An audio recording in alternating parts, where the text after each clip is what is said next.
Today, in the reading, good news came for a man that was born blind. So not just a blind man, but a man that was born blind. We have even in the text that a lot of people believed on Jesus, even though, they're raising the dead and healing the sick, that never, since the world began, is the quote, since the world began, it has been unheard of that anyone opened the eyes of a man who was born blind. So a lot of people had their sight healed, but not one who was born blind. And he declared if this man were not from God, he could do nothing. Of course, the naysayers were saying, give God the credit. Don't, this man is a sinner, and not so. So, a little bit back in the text, they said unto him again, what did he do to you? How did he open your eyes?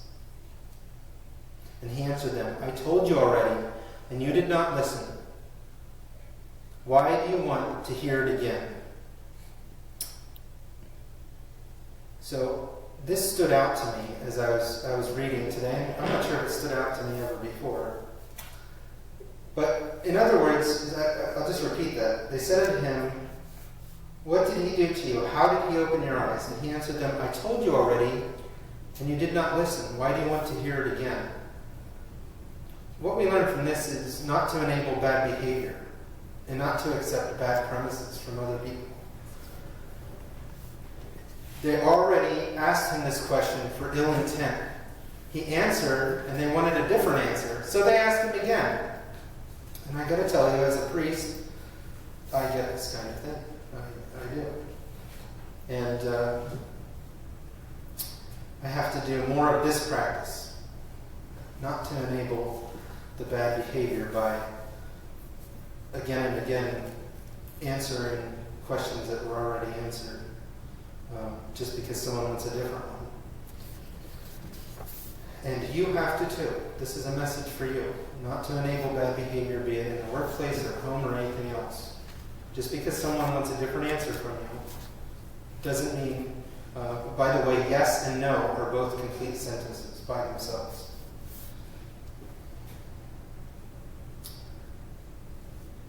So anyway, we know God spoke to Moses. As for this fellow, we don't know where he's from. The man answered and said, why? This is a marvelous thing, that you do not know where he is from, yet he has opened my eyes. Now we know that God does not hear sinners, but if anyone is a worshiper of God and does his will, he hears him. So, this is also another interesting thing. Over the past few weeks and often in the gospel, we see the gospel's a tough message, right? It requires something of us. And I often think that people,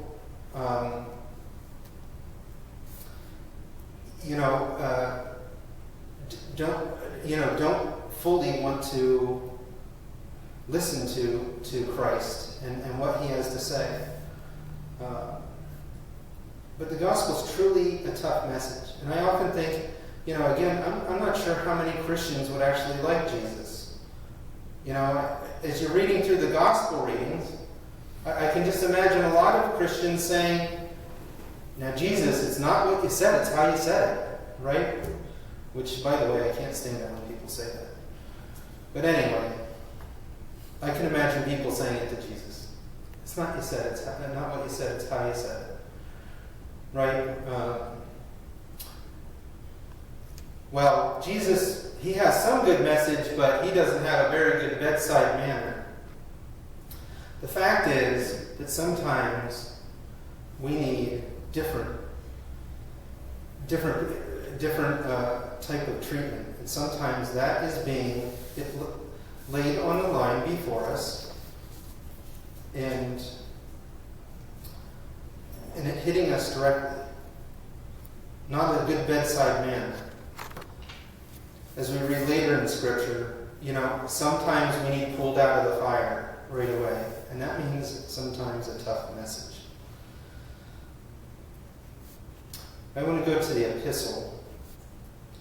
And the epistle has some beautiful things. But one of the things, and this is why it's in the 6th Sunday, so it's the final Sunday of the 40 days of Paschaltide. Even though, of course, all 8 Sundays have overall still resurrection theme. But listen to this. At midnight, so what does this sound similar to? At midnight, Paul and Silas, so they were put in prison, right? In the epistle. At midnight, Paul and Silas were praying and singing hymns to God, and the prisoners were listening to them. Suddenly there was a great earthquake, so that the foundations of the prison were shaken, and immediately all the doors were open, and everyone's chains were loosed. So if that sounds, I'm going to repeat it again, but it should sound to you like this. But at midnight, Paul and Silas were praying and singing hymns to God, and the prisoners were listening to them. Suddenly there was a great earthquake. Remember the great earthquake at Jesus' resurrection, so that the foundations of the prison were shaken, and immediately all the doors were open, and everyone's chains were loosed. The prisoners in hell, right?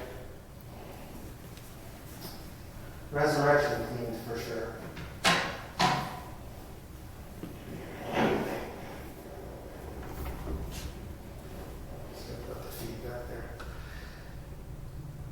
And the keeper of the prison, awakening from sleep and seeing the prison doors open, supposing the prisoners had fled, drew his sword and was about to kill himself.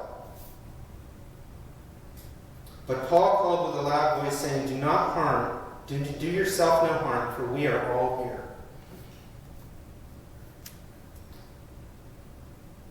And then he called for a light. Okay, still resurrection theme, right? He ran and fell down trembling before Paul and Silas, and he brought them out and said, "Sirs, what must I do to be saved?" This amazing thing that Paul and Silas did, St. Paul and St. Silas did for this man so that he wouldn't kill himself.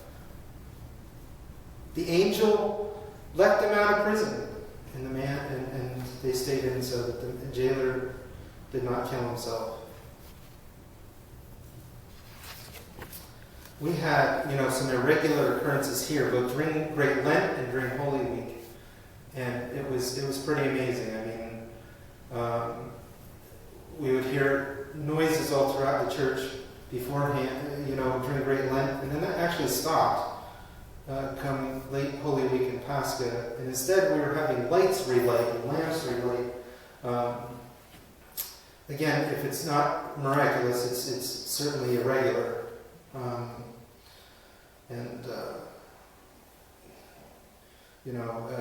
Unless someone gave us both lamps and granted, we had new candles, right, because we did for Pascha, but I don't think the church candle company gave us surprise birthday candles. So, but this is an amazing thing. But we can do amazing things like this, like Paul and Silas did for people, doing irregular things as Christians. An extraordinary thing in extraordinary times. We are in extraordinary times. Let's use our time to do extraordinary things in these extraordinary times, to bring people to Christ like they did. They brought people to Christ, not with words, right? Not at first, of course.